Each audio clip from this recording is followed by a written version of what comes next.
ਤਾਂ ਉਦੋਂ ਮਸਾਂ 12 ਵਰ੍ਹਿਆਂ ਦਾ ਹੋਣਾ ਹੈ।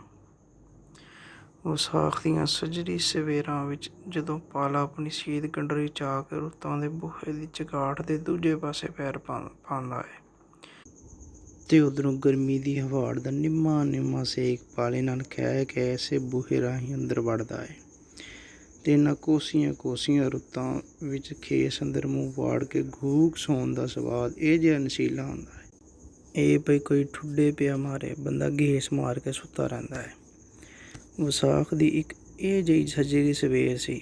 ਉਹ ਨੀਂਦਰੇ ਦੇ ਇੱਕ ਮਦ ਭਰੇ ਸਵਾਦ ਦੀ ਨਸ਼ੇ ਵਿੱਚ ਮਦਹੋਸ਼ ਘੂਕ ਸੁੱਤਾ ਪਿਆ ਸੀ ਜਦੋਂ ਚਾਚੇ ਅਜੀਤ ਨੇ ਉਹਨੂੰ ਮੋਢੇ ਤੋਂ ਫੜ ਕੇ ਇਹ ਜਿਹਾ ਝੋਨਾ ਦਿੱਤਾ ਜਿਵੇਂ ਬਾਲ ਬੇਰਾਂ ਨਾਲ ਦੁੜਬੀ ਬੇਰੀ ਦੇ ਟਹਿਣ ਨੂੰ ਫੜ ਕੇ ਪੂਰੇ ਜ਼ੋਰ ਨਾਲ ਝੋਨਾ ਦਿੰਦੇ ਨੇ। ਉਹ ਹਰਫਲਾ ਕੇ ਉੱਠ ਬੈਠਾ। ਝੋਨੇ ਨਾਲ ਉਹ ਉੱਠ ਕੇ ਬਹਿ ਤੇ ਗਿਆ ਪਰ ਅੱਖਾਂ ਨਾ ਖੁੱਲ੍ਹੀਆਂ। ਉਹਨਾਂ ਅੰਦਰ ਨੀਂਦਰ ਦੇ ਪਖੇਰੂ ਫੜਫੜਾਏ ਤੇ ਫਿਰ ਸੌਣ ਲੱਗੇ। ਜਦੋਂ ਚਾਚੇ ਅਜੀਤ ਨੇ ਉਹਨੂੰ ਇੱਕ ਹੋਰ ਝੋਨਾ ਦਿੱਤਾ ਉਹਨੇ ਨੋਟੀਆਂ ਹੋਈਆਂ ਅੱਖਾਂ ਮੁਸ਼ਕਲ ਨਾਲ ਖੋਲ੍ਹੀਆਂ। ਕੀ ਹੋਇਆ ਹੈ ਚਾਚਾ? ਕੀ ਦੱਸਾਂ ਭਗਤਿਆ, ਵੈਰੀਆਂ ਨੇ ਬੜਾ ਜ਼ੁਲਮ ਕਮਾਇਆ ਹੈ।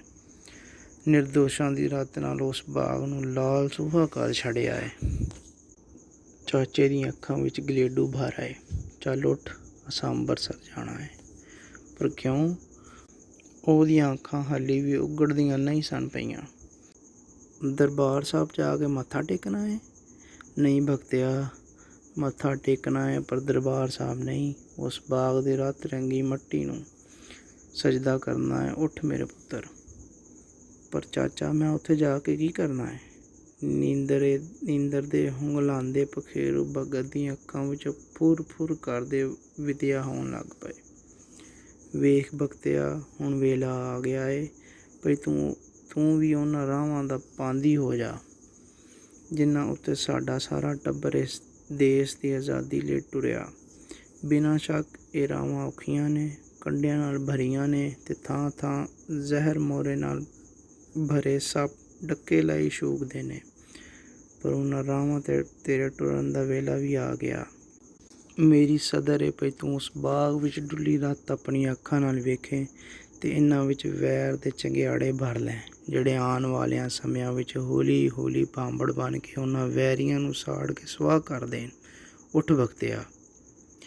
ਉਹਦੇ ਪੱਲੇ ਕੁਝ ਨਾ ਪਿਆ। ਚਾਚਾ ਕਿਹੜੇ ਬਾਗ ਤੇ ਕਿਹਨਾਂ ਵੈਰੀਆਂ ਤੇ ਚੰਗਿਆੜਿਆਂ ਦੀਆਂ ਗੱਲਾਂ ਚੋ ਬੈਠਾ ਹੈ। ਪੁਰੋਂ ਅੱਖਾਂ ਮਲਦਾ ਉੱਠ ਖਲੋਤਾ। ਵਿਹੜੇ ਦੀ ਗੁੱਠ ਵਿੱਚ ਕੋਠੇ ਨੂੰ ਚੜ੍ਹਦੀਆਂ ਪੌੜੀਆਂ ਦੇ ਥੱਲੇ ਹਰ ਸਵੇਰ ਉਹਦੀ ਮਾਂ ਦੁੱਧ ਰਿੜਕਦੀ ਸੀ ਪਈ।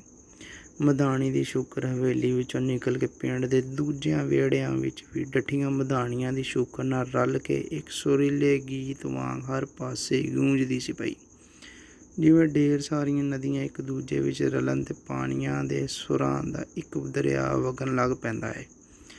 ਚਾਟੀ ਵਿੱਚ ਘੁੰਮਦੀ ਮਧਾਣੀ ਦੀ ਸ਼ੂਕ ਹੌਲੀ ਹੋਣ ਲੱਗ ਪਈ।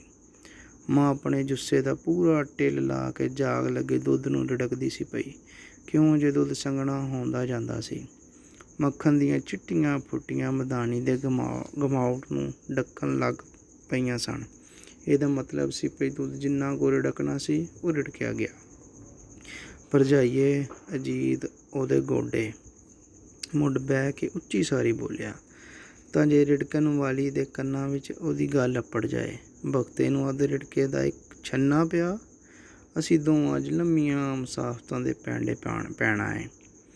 ਵਿਦਿਆਵਤੀ ਨੇ ਤਾਂਬੇ ਦਾ ਛੰਨਾ ਨੱਕੋ ਨੱਕ ਅੱਧ ਰਿੜਕੇ ਨਾਲ ਭਰਿਆ ਤੇ ਭਗਤ ਨੂੰ ਫੜਾ ਦਿੱਤਾ। ਵਾਹਿਗੁਰੂ ਦੀ ਕਿਰਪਾ, ਉਹਨੇ ਹੌਲੀ ਜਿਹੀ ਆਖਿਆ। ਭਗਤ ਨੇ ਛੰਨੇ ਦੇ ਕੰਢੇ ਨੂੰ ਮੂੰਹ ਲਾਇਆ ਤੇ ਇੱਕੋ ਸਾਹ ਵਿੱਚ ਪੀ ਗਿਆ। ਮਾਂ ਨੇ ਕੁਝ ਪੁੱਛ ਪੜਤੀਤ ਨਾ ਕੀਤੀ ਭਈ ਕਿਹੜੀਆਂ ਲੰਮੀਆਂ ਮੁਸਾਫਤਾਂ ਤੇ ਕਿਹੜੇ ਦੁਰਾਡੇ ਪੈਂਡੇ। ਅਜੀਤ ਉਹਨੂੰ ਪਹਿਲਾਂ ਹੀ ਦੱਸ ਪਾ ਛੱਡੀ ਸੀ। ਭਰਜਾਈ, ਕੁਝ ਆਪਣੇ ਦੇਵਰ ਵੱਲ ਵੀ ਧਿਆਨ ਕਰ, ਮੈਂ ਵੀ ਤੇ ਪੈਂਡਾ ਕਰਨਾ ਹੈ। ਵਿਦਿਆਵਤੀ ਨੇ ਹੱਸ ਕੇ ਉਹਨੂੰ ਵੀ ਅੱਧ ਰਿੜਕੇ ਦਾ ਇੱਕ ਛੰਨਾ ਭਰ ਦਿੱਤਾ। ਚੱਲ ਪੁੱਤਰ।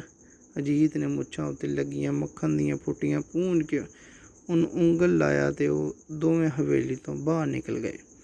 ਮੰਜ਼ਿਲ ਤੇਰੀ ਦੂਰ ਦੁਰਾਡੀ, ਔਖਾ ਪਹੁੰਚਣ ਪੈਰ ਪਿਆਦੀ।